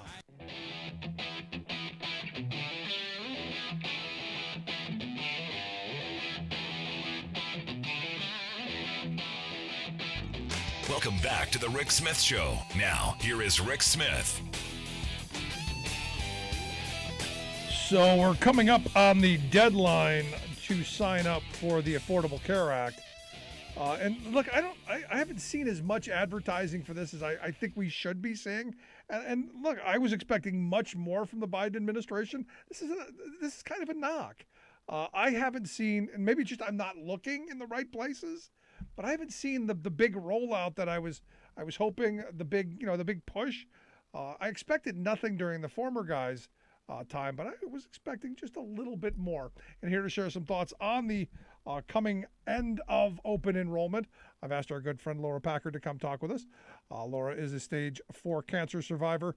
She's also the executive director of Healthcare Voters. She also does her very own TV show talking about health issues on ACT TV, I believe. And we'll get times when we can take a look at that. Laura, thanks for taking time for us. Thanks for having me. The TV show, when is that? When does that air? The show is Mondays at 4 o'clock Eastern on ACT TV. So if you have healthcare questions, we have answers. There you go. I hope folks will take a look at that. Let's talk about the open enrollment period. We're coming up to that deadline where you can't sign up unless you lose a job or something like that happens. Tell me about it. When is the deadline? What can we do? Well, the deadline is Saturday, January 15th in most states. Some states have a little bit longer, but in most places it's January 15th, which is not tomorrow, but a week from tomorrow. And you mentioned before not seeing a lot on TV. That could be because you're in Pennsylvania, and Pennsylvania has its own state-based exchange. So the marketing could be all decided on a Pennsylvania level, because I noticed I don't see a lot here in Colorado, but Colorado, again, has its own exchange. When I was in Arizona over the holidays with my family, I saw a lot because they are seeing the national stuff. Okay, because now that you're mentioning it, yeah, there has been a lot of Pennsylvania stuff. And then that would explain it, because we have a governor that was more than willing to help expand it and has done everything he can possibly do to make sure that Pennsylvanians do get the best possible opportunities. And I know some people who've got it, they're happy with it. Now, like anything, we could make it better. There are things that I would like to see changed, things I would like to get better. We should have been tweaking this for the last, I don't know, decade. But we still can, right? Mm-hmm. Absolutely. And we've already seen with the American Rescue Plan that passed nearly a year ago, they lowered the premiums, the costs for a whole lot of people. So there is more to be done, but it's saving lives, and it saved mine. No, it's important, and I hope folks will sign up for it. How do we do it? Healthcare.gov, right? Yes. Even if your state has its own state-based exchange, if you start at healthcare.gov, it'll route you to the right place. All right. January 1st, new law went into effect on surprise medical bills, and I have had this happen where you've gone to a doctor and all of a sudden, well, you saw this person, they didn't participate with this. Now you got a bill for this, or you got 10 bills from 10 different things, and you were in one place, which is insane to me. Tell me that's ending. Yes. So Congress passed a fix to this about a year or so ago, and it didn't take effect until January 1st. But now it is in effect, which means that if there's a problem with it's an emergency, you're at a hospital or a doctor doesn't take your insurance, now the doctors and the insurance companies have to figure it out, and they're leaving people like you and me out of it. And I also had a surprise medical bill. The first time I was hospitalized, I wound up with a $100,000 medical bill because even though it was emergency, the hospital wasn't in network. So I was going through chemo and fighting a hospital bill for $100,000. See, this is the thing that drives me nuts. This whole in-network, out-of-network, co-pay, co-insurance, all of this, most people just want, if they need to go to the doctor, they want to be covered. They don't want to jump through hoops. They don't want to make, they don't have to worry about pre-certification calls and making sure that the anesthesiologist and the surgeon are in the same world, or that the hospital and the operating room are in the same place, or the person who emptied the trash can is in the same thing. You just want to go get well and have your insurance cover what you need. How did it get this convoluted and this blanked up? Well, because our healthcare system was not designed, it's like a crazy house where they just kept building on extensions after extension, like the Winchester Mystery House. So there are staircases that don't go anywhere. There are rooms that are not connected to anything else, because we built our system piecemeal. And many people have insurance through their employer. Many people have insurance through Medicare or Medicaid. Or there's all these different pieces that don't really talk to each other, and then we don't have limits on how much things cost here. We don't negotiate for drug prices in Medicare, and any other industrialized nation makes sure that they get a good deal on drug prices, but we pay the list price. So things like that. It's a very convoluted system, and that's because it was built up piece by piece, fight by fight. But we're Americans, Laura. We pay full price. It's our birthright to pay full price, because we gotta honor the profits. Gotta honor the profits. And you're right, dude. That's what happened. I mean, also when we had something of a healthcare system, because we had community hospitals and we had a healthcare system that was community based, and then we went and we privatized everything. Not surprising, prices went through the roof. And then the cost shifting began. Health insurance started going up. Employers started shifting those costs. And you end up with a system where workers are going, look, I just want to make sure my kids, if they fall off their bike and get hurt, get taken care of, and we don't go broke. But we keep hearing this mantra that people love their employer-based healthcare. And I'll be honest, I've yet to find someone who goes, no, I'm going to die for my employer-based healthcare. If you brought them something else and you said, hey, there's something better, I don't know that they wouldn't give up the employer-based stuff. Well, also, I think that your insurance seems good to you until you actually use it. When I was in my 20s, I had a bunch of different insurance providers, and not only me job hopping, but also the small businesses that I worked for would change their insurance every year because insurance costs are ruinous. And so you'd go shopping every year. So every year I'd find out, well, do I get to keep my doctor this year? What is covered? What isn't covered? This was back before the ACA, when things like contraception were not covered if you had a Catholic health plan.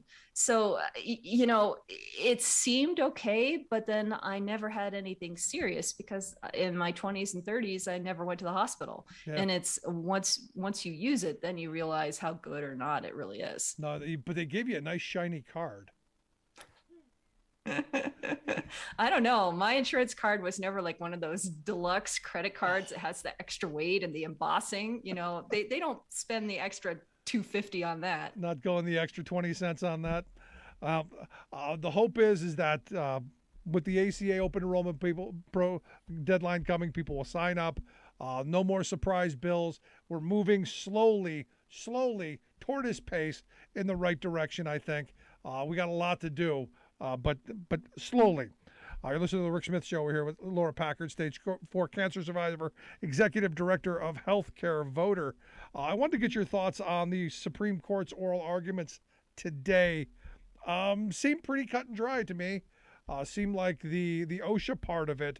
I guess the only thing that I'm looking for will be a 6-3 decision or a 5-4 decision, shooting down the Biden administration's vaccine mandate, using OSHA to make sure that companies with more than 100 employees make sure that their employees are vaccinated. Did you hear kind of the same thing that I did? Well, so far, yeah, it sounded pretty negative today. And it's interesting that the Supreme Court is practicing rules for their own protection. There were 2 lawyers today that ended up doing their testimony from home because they had COVID. But they want to make sure that the rest of us are exposed. The OSHA mandate is that large companies have to everyone has to either be vaccinated or test regularly. And it's so common sense. I mean, do you want to have to work is surrounded by people that could get you sick or not? But the Supreme Court is off in their own little world. So the question that I have, was this the decision of the robed wonders? Did they say, no, you can't come into the Supreme Court? Or did Ben and Liz, the Ohio and Louisiana Solicitor Generals, did they say, no, we're going to stay home and we'll do this remotely? Who was this? Was it the people who were arguing, no, we need to overturn this because it's onerous for business because they're pushing there? Or was it the Supreme Court who's going to say, no, employers don't have to make sure people are vaccinated, making sure that they're protected? So which hypocrite is it, I guess, is my question. It's the Supreme Court. It's the Supreme Court's policy that people had to be tested and so on. And so when 2 people turned up sick, they had to phone it in. So the Supreme Court is setting one set of rules to protect themselves, and they're just throwing the rest of us to the wolves. Yeah, I mean, it's amazing to me. Now, the one question that jumped up at me that I thought was probably the most important of all of it, and I think it came from Sonia Sotomayor. And she said, why is a human being not like a machine if it's spewing bloodborne viruses? Why is it that, we regulate machines that can get you sick, and we actually do have a mandate in place for bloodborne viruses? How is this different? And I think that is an interesting question that I don't think the other 6 actually care about. Yeah, I mean, that's exactly right. An infectious person is just as much of a health hazard to you or I as pollutants or anything else that makes for a dangerous work environment. So this is very much what OSHA's job is about, is making safe workplaces for American workers so that you don't have to risk your life to go into work. And I hope the Supreme Court doesn't throw it all away. No, for me, I said from the beginning, OSHA should have done this during the Trump years. This is something that they should have regulated right from the start to mandate that we have safe workplaces. But it looks like our Supreme Court, and here's where my thought comes from. These are people who don't believe in the regulatory oversight regime that we have. They don't believe government should be overseeing this. So I'm not surprised they're going to come out against it, and I believe they will. What I'm looking at is an employer like Citigroup, who has said on January 14th, they're going to start mandating that everyone either have the jab or no job. How are they going to respond to private employers saying, because I've said from the beginning, capitalism is going to have to decide this. How are they going to respond to an employer saying, no, you can't work for me unless you're protected? Well, I mean, that's the employer's right. And most of those jobs are at will. Most of those jobs are not union, the employees don't have rights, and that's a whole other topic. But most Americans have at-will jobs, and so if your employer decides that you're gone, you're gone. And that is the right answer. Which again, I keep looking at this as we've got a Supreme Court that's just all over the map, and I think in this moment when the pandemic is where it's at. To be this, I don't know, crazy is problematic. Right. And also, if they are restricting OSHA's abilities to regulate workplaces, I mean, if they don't believe in OSHA's abilities to make workplaces safe, period, is this where they're going to stop? No, this is the weird spot on this, though, because I'm looking at Citigroup, who's going to be mandating this. Will they side with the employer to say, yes, you can mandate this, but no, government can't? That seems a little weird and a little difficult to me. Well, I think that's probably the way that they would go. Unfettered capitalism, employers can do whatever they want. Yeah, no. But we'll see. Now, there was another part of this, the part not just for all employees, working for companies over 100 employees, but for medical workers. And there seemed to be some possibility that might actually fly. I wanted to get your thoughts on that. Yes. So there were a couple different court cases, several different court cases all glommed together. And so basically there are two things that the Supreme Court was looking at today. The first was the OSHA mandate for large employers. And the second was CMS regulating healthcare workers, that healthcare workers must be vaccinated. And that is just common sense. If you're at a hospital, if you're receiving chemo at a chemo center, if you're getting dialysis, if you're in a nursing home, you would want the people around you, especially if you're immunocompromised, to be vaccinated. Yeah, but why? Why? We're now finding out that the vaccines aren't protecting you from getting it. You still can get it. You can still pass it on. Why does it matter? Why is it different? And this is where I'm struggling. Why is that now different when it isn't going to protect you and it isn't going to stop you from passing it on to patients? Well, it's so far, and again, we're still figuring it out with Omicron, and nobody has all the answers yet. But it seems like if you are vaccinated, you are less likely to get it. You're less likely to spread it. The sickness is much milder. It goes away faster. And I mean, just among my family, it turns out that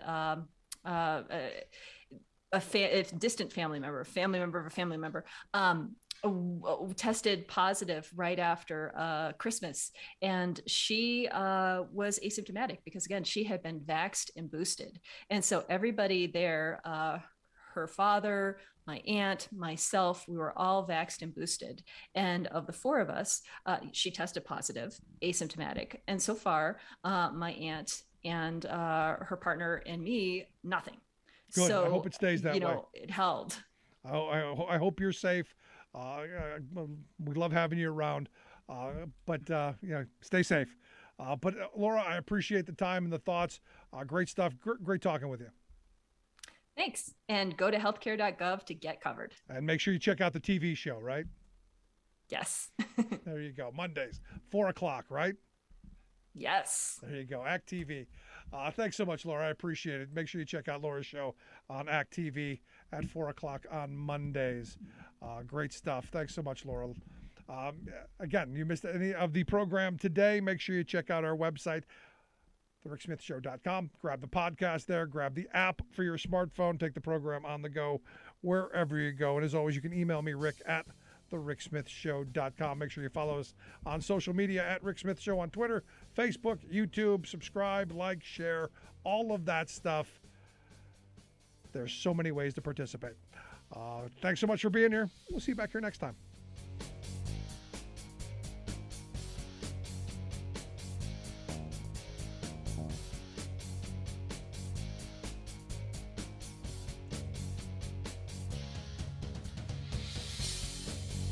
You've been listening to The Rick Smith Show. Email Rick at rick@thericksmithshow.com. Until next time, this has been The Rick Smith Show, where working people come to talk. I'm Rick Smith, and this is Labor History in 2. 2013 saw the end of what may have been the longest hotel strike in history. On Father's Day 2003, 130 workers from the Congress Hotel on Michigan Avenue in Chicago walked off the job. They were protesting a reduction in wages and the hotel's hiring of minimum wage subcontractors. For 10 years, the strikers, led by Unite Here, picketed the hotel. The hotel management remained unmoved. Unite Here quietly ended the strike, but that was not the longest strike in history. Not by a long shot. On this day in 1961, barbers' assistants in Copenhagen, Denmark, ended their strike. They had first walked off the job in 1928. And the Guinness Book of World Records has declared the strike the longest in recorded history. Every strike or work stoppage has its own character. A strike may be as short as just a portion of a day, or a strike may last for weeks, months, or years. Sometimes union members call strikes to last a specific amount of time, usually a few days.